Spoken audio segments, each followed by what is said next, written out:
Olá, sou Pedro Pierro, médico, neurocirurgião funcional, sócios da Sociedade Brasileira de Neurocirurgia, SBN, e da Sociedade Brasileira para Estudos da Dor, SBED. Prescrevo cannabis em seu uso medicinal há quase 10 anos e venho aqui hoje te fazer um convite. Venha assistir minha aula Dor no Paciente Oncológico no curso do CBD Med Brasil. Te espero lá. Um abraço. Olá, meu nome é Pedro Pierro, sou médico, neurocirurgião funcional e hoje vou estar aqui batendo papo com vocês sobre dor no paciente oncológico. Vou colocar um tempo aqui só para eu não me perder. Perfeito. Então vamos lá, começando o nosso bate-papo. Primeiro vamos falar aqui um pouco o índice, daquilo que vai ser tratado. Vou falar uma introdução, vamos falar os tipos de dor. O que é a dor no paciente oncológico, os tratamentos utilizados, os fitocannabinoides e seus receptores, as indicações, posologias, produtos e a conclusão desse nosso bate-papo, dessa nossa exposição. Então, primeira coisa são os significados da dor. O que é a dor? Quando a gente pega a definição de dor pela clínica médica, é uma sensação penosa, desagradável, produzida pela excitação de terminações nervosas sensíveis a esse estímulo e classificada de acordo com o seu lugar, tipo, intensidade, periodicidade, difusão e caráter. Quando a gente olha para a dor, não mais com o olhar da clínica médica, mas com o olhar da especialidade dor, a definição ela muda um pouco. Dor, isso pela Associação Internacional para Estudador, a IASP, a dor é uma sensação e uma experiência emocional desagradável associada a uma lesão tecidual, real ou potencial, ou descritas em termos dessa lesão. Então a gente começa a observar que a dor, primeiro, para ela acontecer, eu não preciso ter uma lesão tecidual. Esse é o primeiro ponto. A segunda coisa é que ela é uma sensação que é intimamente relacionada com a parte emocional. E essa sensação, uma sensação desagradável. A gente vê que muda um pouco, a gente sai um pouco somente das definições anatômicas, de receptores, e passamos também à questão do sistema límbico. E isso, na dor no paciente oncológico é muito importante. Bem, quem foi o primeiro a sintetizar a dor? A dor, inicialmente, no início da espécie humana, ela era classificada, ela era vista de duas formas. A gente tinha as dores externas e as dores externas. As dores externas eram muito fáceis de você explicar, que era o machucado, mas as dores relacionadas ao trauma, a dor do parto, então você via aonde estava a dor. Já as dores internas, por qualquer razão ou por qualquer doença, elas eram vistas como mau agouro, como uma questão espiritual, uma questão relacionada aos deuses. Por muitos anos a dor foi vista dessa forma. E a dor, dependendo quem a sente, tem uma interpretação diferente. Você não tem um dolorímetro, o que é uma dor intensa para uma pessoa. Por exemplo, uma pessoa da cultura japonesa, ela tem uma impressão da dor diferente de uma mãe italiana. E o primeiro que sintetizou essa dor foi um filósofo, ele que deu a ideia, que hoje a gente observa, é longe, mas o caminho quem começou foi René Descartes. René Descartes, com aquele filósofo do penso, logo existo, então, como é que ele sintetizava, como é que ele explicava a dor? Então ele falava assim, olha, se você encosta o pé no fogo, partículas de calor penetram pela nossa pele, elas são levadas até o cérebro, abre uma cavidade que libera um espírito dos animais que movimenta a pele e afasta ela do fogo. Olhando assim, parece que nós estamos falando do arco reflexo. Primeiro você tira o membro que está próximo de uma fonte de calor, algo que produz a dor, e você vai sentir a dor alguns segundos depois. Então, para você ver como é difícil mensurar a dor, o primeiro que explicou ela foi um filósofo. Bem, quais são os tipos de dor? Essa dor nociceptiva, aquela dor externa que a gente estava falando, que é uma dor muito fácil de você ver, né? Aí, no caso, um atleta olímpico nas Olimpíadas do Rio de Janeiro com uma fratura, né, no pouso, na aterrissagem do exercício no cavalo, e tem uma fratura patológica em membro inferior. Então a gente observa que a dor nociceptiva ela está relacionada à lesão de tecidos, a lesões ósseas, a lesões musculares, de ligamento, mas você tem uma lesão. Já a dor neuropática, né, essa daí é um grande desafio, né, porque ela corresponde a uma lesão ou uma disfunção. Né, quando você tem uma alteração da função, você não precisa ter necessariamente uma lesão. Em sistema nervoso, aí pode ser o central ou o periférico que vão produzir dores do tipo neuropática, que são as mais difíceis de serem tratadas. Outras dores. Temos a dor visceral, né, a dor das vísceras, a dor disfuncional, por exemplo, da fibromialgia, a dor miofacial, a dor psicogênica, que ela está relacionada com o emocional, com o sistema límbico, e isso não quer dizer que ela seja voluntária. Dor isquêmica, dor inflamatória, dor mista, quando a gente associa diversos tipos de dores, né, e outras dores. E cadê aí, né, a dor oncológica? Não tem dor oncológica. A gente tem a dor no paciente oncológico, que pode ser qualquer uma daquelas dores. Então, aí é um caso de um paciente, né, que eu tive a oportunidade de tratar, uma paciente com uma neoplasia de mama, né, qual tipo de dor que essa paciente tem? Todas. Ela tem uma dor relacionada a uma dor nociceptiva, porque ela tem lesão na pele, ela tem dor neuropática, ela tem um sistema nervoso periférico acometido, né? Você imagina o estado emocional dessa paciente, então ela tem alterações do sistema límbico também, então ela tem, assim, diversas dores isquêmicas. Então, a dor no paciente oncológico, ela pode ser qualquer tipo de dor.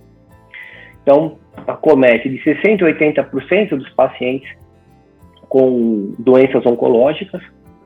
Pode ser o primeiro, o único, o último sintoma da dor. Em 30% dos casos dos pacientes com dor de origem oncológica, mesmo vencendo o câncer, 30% ainda mantém uma dor residual.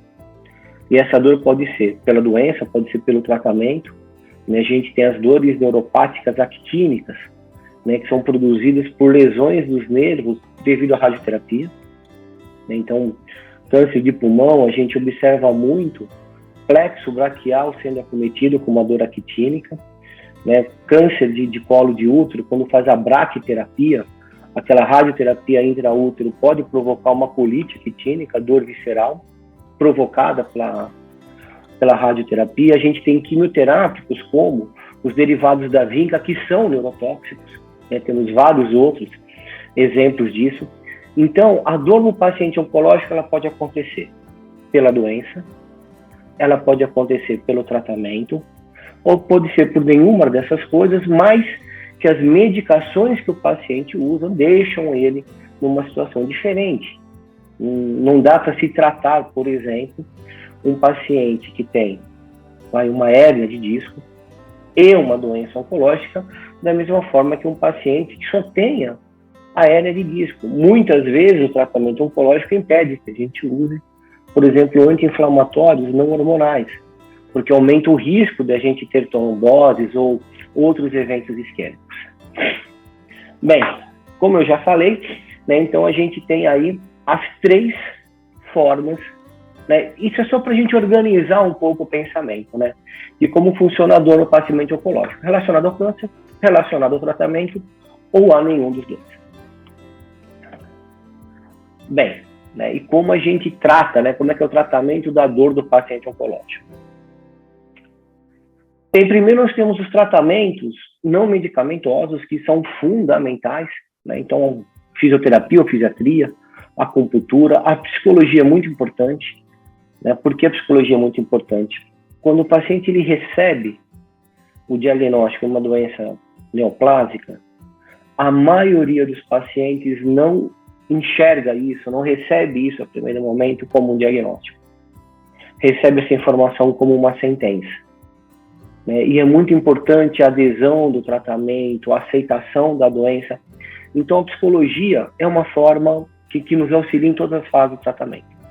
Terapia ocupacional, nutrologia, dependendo do tipo de câncer, fono, a gente tem assim, diversos tratamentos, né, não medicamentosos que são muito eficientes, inclusive para dor. E os tratamentos medicamentosos. Então, aí a gente tem, né, a escala de dor da OMS, uma escala dividida em 3 degraus. Né? A maioria de nós aí já conhece muito bem ela. O primeiro degrau são os analgésicos não opioides e adjuvantes. Os adjuvantes podem ser neurolépticos, pode, no caso, ser algum tipo de antiepilético. São os adjuvantes desses analgésicos não opioides. Não tendo o controle da dor, a gente vai por segundo degrau. Segundo degrau, a gente mantém os adjuvantes com correção de dose, né? Só que aí a gente tira esses analgésicos não opioides, cetocorolapa, dipirona, paracetamol e associa agora opioides fracos. A gente pode associar o tramadol, a codeína, a oxicodona. A oxicodona, né, que no Brasil ela é considerado um opioide fraco, mas em diversos países ela é considerado como um opioide forte. Não tendo uma melhora nesse segundo degrau, a gente vai para o terceiro degrau, que é o primeiro degrau. A gente mantém os adjuvantes, correção de dose, outras associações, mas aí a gente entra já com os opioides fortes, morfina, metadona, dependendo da dose, vamos colocar a oxicodona também. Em que momento eu posso colocar os canabinoides? Em que degrau eu colocaria os canabinoides? A gente já vai conversar um pouco isso, mas fica, né, na cabeça aí essa dúvida aí que a gente vai conversar daqui a pouco sobre isso. Primeiro vamos falar, né, dos principais canabinoides e as suas propriedades. Imagine que a planta da cannabis, ela tem assim, uma série de canabinoides que funcionariam como se fosse uma caixa de ferramentas. E você abre essa caixa e você vai escolher a ferramenta que você precisa, a ferramenta que você vai estar utilizando. Então a primeira que eu trago aqui é o CBG, o canibegerol. Ele é considerado como o canabinoide pai de todos, porque é dele que vai ser, né, transformado por ações enzimáticas, né, no caso da planta, do fitocannabinoide, o CBGA, ainda não é o CBG, está na forma ácida, mas para facilitar, como os produtos eles são descarboxilados, eu vou falar já em sua forma ativa todos eles. A gente tem o CBG, o canibegerol, então ele é crucial para a síntese dos outros canabinoides da planta. Se a gente separar os tipos de plantas em plantas psicoativas e não psicoativas, as plantas não psicoativas, aquelas que têm menos de 1% de THC, são plantas muito ricas em CBG, porque você não teve a transformação do CBG em THC. Então, o CBG ele é crucial, ele tem pouca afinidade com o receptor CB1, ele compete pelo receptor com os outros canabinoides. Se eu não tenho muita afinidade, a gente vai relembrar essa questão dos receptores, do CB1 e do CB2, mas se ele tem pouca afinidade com o CB1, ele é muito utilizado para as dores neuropáticas periféricas, porque aí a gente já entra em CB2. Então, quando a gente pensa em sistema nervoso periférico, em dor em sistema nervoso periférico, o CBG pode ser uma ferramenta muito útil. Fora as dores neuropáticas periféricas, ele é muito usado também na dor inflamatória intestinal. Né? Por quê? Porque ele reduz a produção do óxido nítrico, né, que é produzido por macrófagos, devido a essa ativação em receptor CB2. Então, se eu tenho um paciente com uma colite aquitínica, se eu tenho um paciente que tem uma doença inflamatória intestinal que piorou no início de uma quimioterapia, né, a quimioterapia de repente acabou aí com a sua flora intestinal, fez aí uma disbiose, aumentou a questão inflamatória intestinal, é uma dor visceral que foi ocasionada pelo tratamento, não necessariamente pela doença. Então aí a gente tem o CBG como uma ferramenta importante para isso. CBD. CBD é o nosso tarja verde. O CBD a gente tem pouco efeito colateral, ele é fácil da gente está trabalhando com ele. Ele é um agonista reverso de receptor CB1, né? Ele tem uma ação agonista no receptor, mas diferente de alguns outros canabinoides. Ele é agonista do receptor 5-HT1A, que é um receptor serotoninérgico, que explica o efeito ansiolítico. Então, voltando agora na dor do paciente oncológico, né, aquele paciente que recebe, não um diagnóstico, ele recebe uma sentença, você poder dar a ele uma medicação que está tratando a sua dor e, ao mesmo tempo, você melhora essa questão emocional, é o melhor dos mundos, né?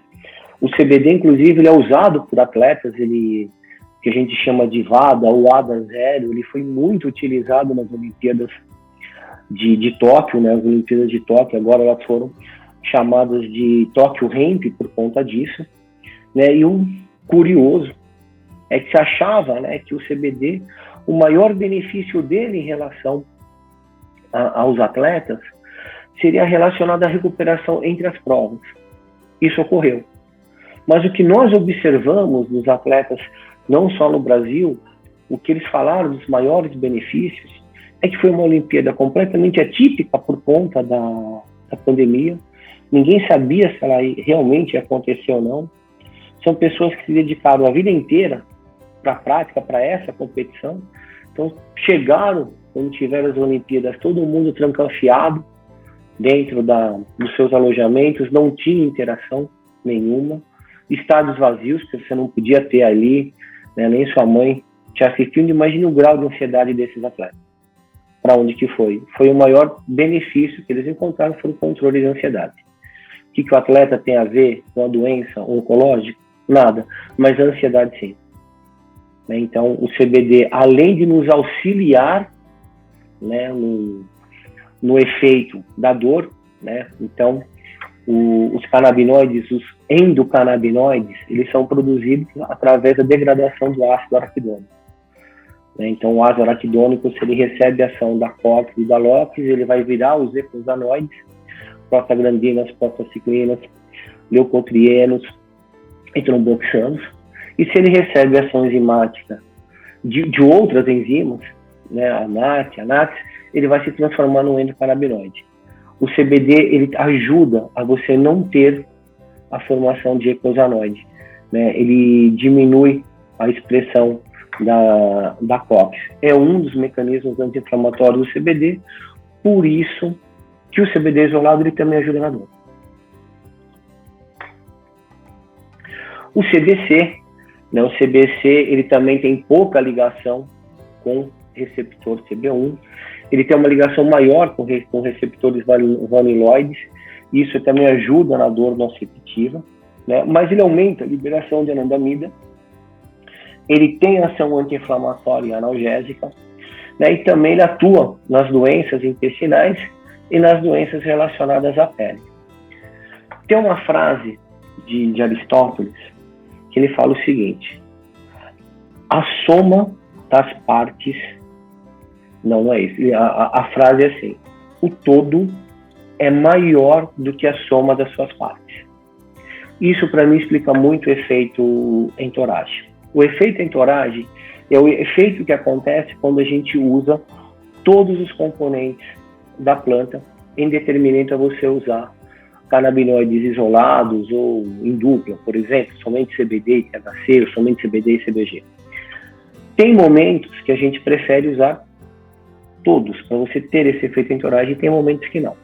No tratamento da dor, as medicações full espectro, aquelas que têm o efeito entoragem, têm todos os canabinoides, normalmente elas são melhores, elas são superiores a você usar canabinoides isolados. Isso é para todo mundo? Não. Por que não? Porque cada um tem um sistema endocannabinoide próprio. Você metaboliza de forma diferente CBD, THC e os outros canabinoides. Então, muitas vezes, ele é melhor tolerado quando você usa um canabinoide isolado. Mas, no geral, particularmente, eu gosto dos óleos full espectro. THC, né, o THC é um agonista excitatório, é o principal componente psicoativo da planta, não é o único, mas é o principal. Ele tem uma ação analgésica única relacionada aos outros canabinoides. Por quê? Porque ele faz uma dissociação de dor e sofrimento. Se a gente voltar naquele slide das definições, nós vamos observar que na definição da IASP, quando ele fala da dor, ele fala de uma experiência emocional. Porque você tem um sofrimento relacionado a isso. Quando você usa o THC, você faz essa dissociação de dor e sofrimento muito parecido com o que os neurolépticos fazem. A grande diferença é que a gente não vai ter aquela enxurrada de efeitos colaterais que os neurolépticos fazem quando a gente usa o THC. O receptor CB, tanto faz o CB1 e CB2, ele vai preferir 100 vezes mais o THC do que, por exemplo, o CBD. Então, se o mundo fosse uma CNTP, condições normais de temperatura e pressão, você só teria efeitos psicoativos em formulações acima de 1% de THC. Só que isso não é o que a gente observa na nossa prática clínica, porque as pessoas têm metabolismos diferentes. E aí a gente pode até mensurar isso através de testes genéticos, mas aí já é uma outra discussão. O CBN, ele não vem da síntese do CBG, ele é uma degradação do THC. O THC, quando ele acaba ficando velho, oxidado, ele se transforma em CBN. O CBN ele tem uma ligação em CB1 e CB2, maior em CB2, ele é imunomodulatório, então quando a gente pensa, né, em dores relacionadas ao sistema imunológico, uma artrite, né, a gente pensa em CBN, tá? Tem um efeito anti-inflamatório ali, como eu falei, por esse efeito imunomodulatório, a artrite reumatoide é uma das grandes indicações. Eu posso ter um paciente com artrite reumatoide e uma doença oncológica. Então, o CBN, ele pode ser uma boa opção para que eu não entre com outras medicações que vão atrapalhar o tratamento da doença oncológica. Bem, aqui mostrando, né, os receptores, então a gente vê no quadro de quem está olhando à esquerda, a gente vê os sistemas e quais receptores que tem. Então, por exemplo, o sistema nervoso central tem CB1 e CB2. A gente sabe que tem muito mais CB1 do que CB2, mas tem os dois, CB1 e CB2. Né? A parte do sistema intestinal, CB1 e CB2, cólon, CB1 e CB2, pulmão, só CB1. Sistema reprodutor masculino e feminino, só CB1. Sistema imunilatório, somente CB2. Tá? E ao lado, né, o quadro agora, quem está olhando à direita, os pontinhos vermelhos são CB1, os pontinhos verdes, né, são CB2. Só para a gente entender, né, que a gente tem receptor no corpo inteiro, mas temos que saber aonde você tem uma expressão maior para saber qual canabinoide que a gente vai estar utilizando ali. Então, o receptor CB1, né, ele é presente na substância periaquidutal, né, isso faz com que você libere, tem uma liberação de anandamida no evento álgico. Nós temos, do mesmo jeito que nós temos o sistema endocannabinoide, a gente tem um sistema opioide. Então, você consegue trabalhar muito bem com esses dois sistemas, opioide e canabinoide. Os canabinoides, eles poupam opioides. Quando você usa eles em associação, você acaba utilizando menos opioides. Esse é um dos principais motivos, né, que os canabinoides eles são usados para diminuir a morte nos Estados Unidos provocada por opioides, né, que chegou, né, a quase 200 mortes ao dia. Na medula está na parte rosto, ventromedial, né, na parte do dorso medular espinhal, quer dizer, todos os centros de dor a gente vai ter receptor CB1. Aonde nós não vamos ter receptor CB1 no bulbo, no tronco cerebral.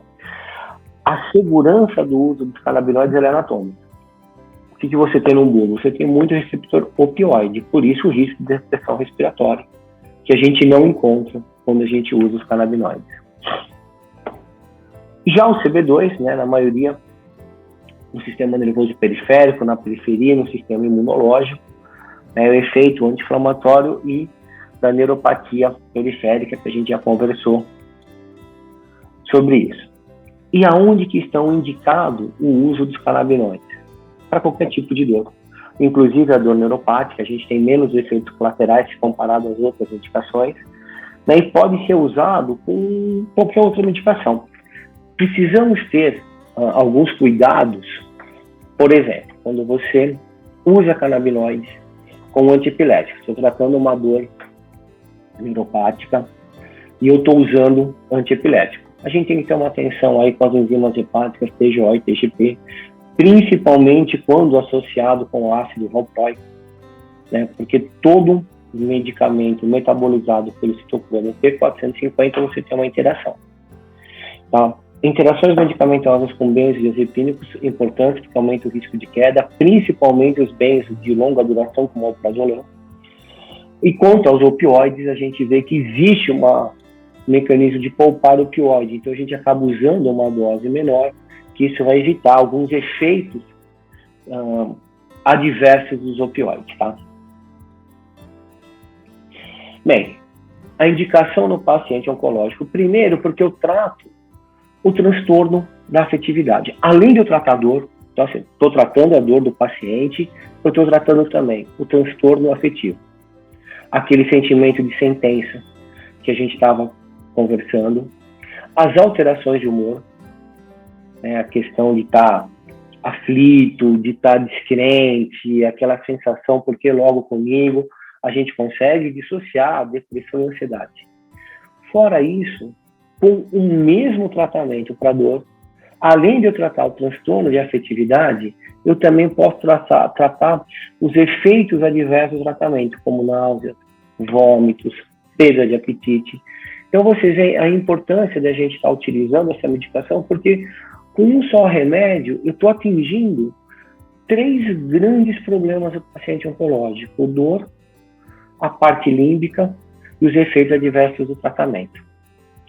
Então, vamos voltar agora para aquela escalinha que a gente viu no começo, né? Em qual momento que a gente pode iniciar o uso de canabinoides?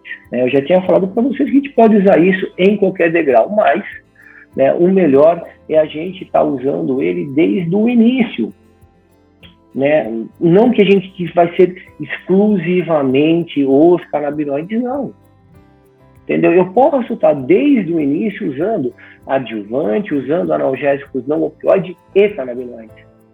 E conforme eu for mudando de degrau, eu posso ir mudando de concentração. Eu posso começar com isolado só com CBD para controlar aquela ansiedade inicial, ver como é que o paciente se comporta, e conforme eu for aumentando a questão dos opioides, eu posso estar entrando com produtos com mais THC. Bem, posologia. Essa é a pergunta de $1 milhão. Quanto que eu uso, né? Por quanto eu começo, até quando eu posso ir. É a mesma coisa que o opioide. Qual que é a dose máxima da morfina? Quanto o paciente tolerar? Outras medicações também, a levodopa, quanto o paciente tolera? Então, a gente tem aí, o que eu estou falando para vocês agora, vamos colocar como limite superior e não inferior. O canabidiol isolado, o CBD, você pode estar utilizando ele com segurança até 20 mg quilo dia, dividido de 2 a 3 tomadas. Sugiro que vocês comecem com isso? Não. Comece devagar, comece leve. Eu, particularmente, eu começo aí em torno de 0,5 mg quilo dia e vou progressivamente aumentando. Já o THC, por ter um efeito psicoativo, ele deve ser usado com mais moderação, respeitando a tolerância de cada paciente. Uma coisa importante a gente ter em mente é a curva em U invertido dos canabinoides. Então, nesse gráfico que está na frente de vocês, aí o que a gente observa? No eixo X, eu tenho a dose. No eixo Y, eu tenho o benefício terapêutico. Vocês podem observar, não sei se vai estar aparecendo aqui a flechinha do meu mouse, que no meu maior benefício terapêutico não está na maior dose. Né? Chega um momento que você aumentando a dose, você pode ter uma perda de benefício terapêutico e não um ganho. Então a gente tem que estar atento a isso e muitas vezes a gente precisa mudar as proporções de canabinoides para que a gente não caia nessa queda de benefício. Então isso aqui é uma uma experiência pessoal, tá? Eu aumento os canabinoides de 3 a 14 dias e aumento uma proporção de 10 a 50%. O que me leva, né, de 10 a 50%? Eu escolho pela idade do paciente, risco de efeito colateral, se eu já estou aumentando ou não. Então, eu começo aumentando normalmente aí doses menores e vou progressivamente subindo. Mostrando um pouco aí dos produtos, tá? Então, eu trouxe 4 produtos que são aqueles que eu acabo utilizando mais. Quando a gente olha para 1 ml de água, nós estamos olhando para 20 gotas. Só que óleo não é gota, não é água. Então a viscosidade muda e dependendo do veículo que é utilizado, não é todo óleo que é 40 gotas. Dependendo do veículo, você tem mais ou menos gotas. Então aí a gente tem, né, o óleo da CBMed Brasil, né, esse 1.500 miligramas por ml, né, que equivalem a 40 gotas.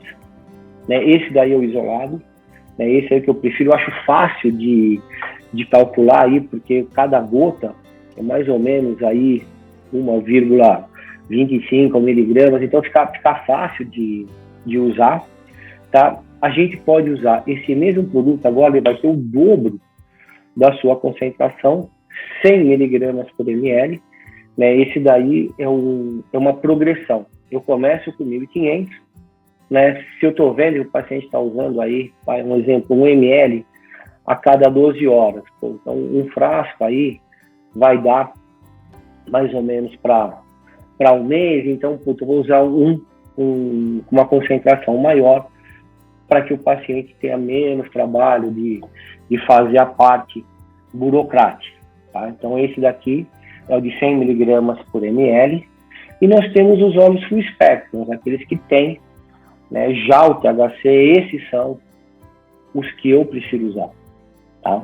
Para os meus pacientes, principalmente os casos que não são de doença oncológica infantil, né, eu prefiro estar usando infantil. A gente tem um cuidado maior pelos riscos do THC, então a gente tem aí 50 miligramas por ml com 1,3 de THC a cada 40 gotas, e eu posso ter um produto onde eu dobro o meu CBD sem aumentar aí o meu THC, que aí o CBD Med Brasil, né, o 3.000 a gente vai ter por ml 100 miligramas de CBD com 1,3 miligramas de THC em 40 gotas. Bem, conclusão do nosso bate-papo. Dor é um dos principais sintomas da doença oncológica, então a gente tem que estar muito atento. É um dos maiores detratores de qualidade de vida no paciente oncológico, né? Muitas vezes uma dor, né, já traz um transtorno emocional, já pensa que a doença voltou, que está tudo perdido. Então o controle da dor é muito importante, né? Os canabinoides eles podem ser usados em diversos sintomas no tratamento oncológico, não somente no tratamento da dor.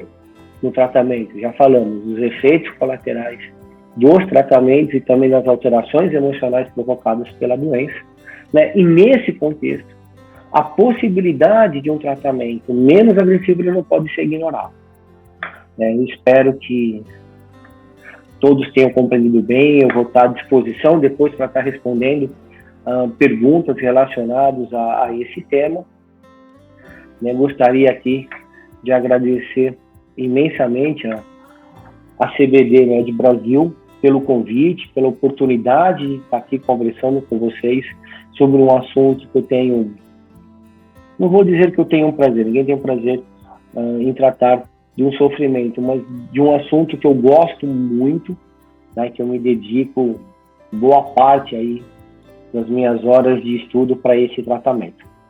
Tá bom? Gente, muito obrigado. Aqui está mais esse material de suporte, agora sobre produtos, que irá complementar o entendimento dos estudos da cannabis medicinal.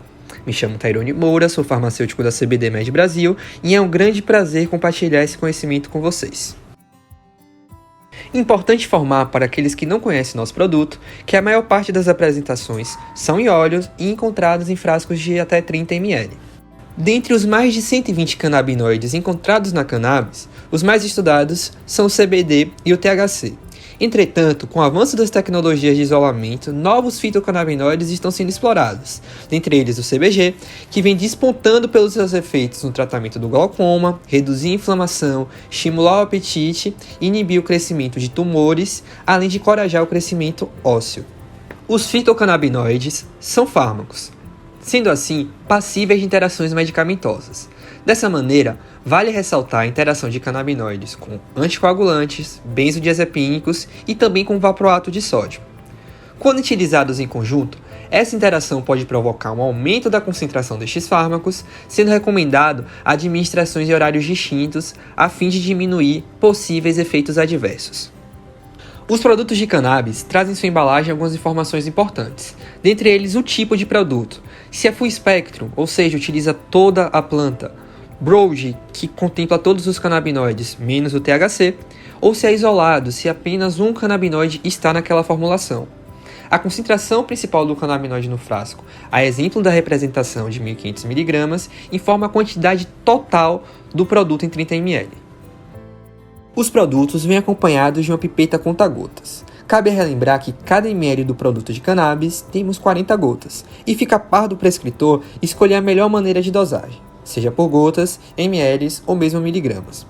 Observe neste exemplo que 25 mg do CBD equivale a 20 gotas do produto. Além disso, a CBD Med Brasil conta com a grande diversidade de apresentações de produtos, a fim de acolher e assegurar o tratamento solicitado. Para aqueles pacientes que buscam alívio dos sintomas da insônia e distúrbios do sono, a CBD Med possui uma linha Sleep, na qual soma o poder dos canabinoides a extratos fitoterápicos para restaurar a qualidade do sono perdido. Além disso, essa linha possui altas concentrações do canabinol, um promissor canabinoide relacionado à indução do sono e relaxamento. Pioneiros no mercado de cannabis, estamos trazendo um produto rico em CBD, CBG e CBN. Esta forte combinação pode trazer alívio principalmente muscular, de dores neuropáticas, além de melhorar os sintomas e progressão de doenças neurodegenerativas. Além dos produtos Broad Spectrum, possuímos também produtos Full Spectrum, isto é, produtos que contêm THC. Contudo, vale ressaltar que a proporção dessa substância respeita as diretrizes da Anvisa, que determina a concentração de até 0,3% deste canabinoide, garantindo dessa forma sua ação farmacológica, sem induzir qualquer efeito colateral ou confusão mental. Cabe relembrar que existem produtos com a mesma proporção no frasco de THC e CBD, por isso fique atento. Veja o exemplo ao lado. O produto possui 1.500 mg de CBD e 50 mg de THC. A proporção, então, quando a gente divide, fica em torno de 30 vezes mais CBD do que THC. É importante ressaltar que a proporção deve ser no mínimo 20 vezes mais alta do que THC, para que o efeito psicomimético do THC possa ser atenuado. A CBD Med Brasil conta também com diversos produtos full spectrum, de maneira a atender às necessidades individuais de cada paciente. Vale ressaltar que mesmo nestes produtos contendo THC, a dose prescrita de referência deve ser baseada na concentração do CBD. Além dos produtos por via oral, ainda possuímos uma linha tópica para o alívio de dores musculares, articulares e contusões. A combinação de CBD, melaleuca, arnica e outros componentes da fórmula melhoram as dores locais e neuropáticas.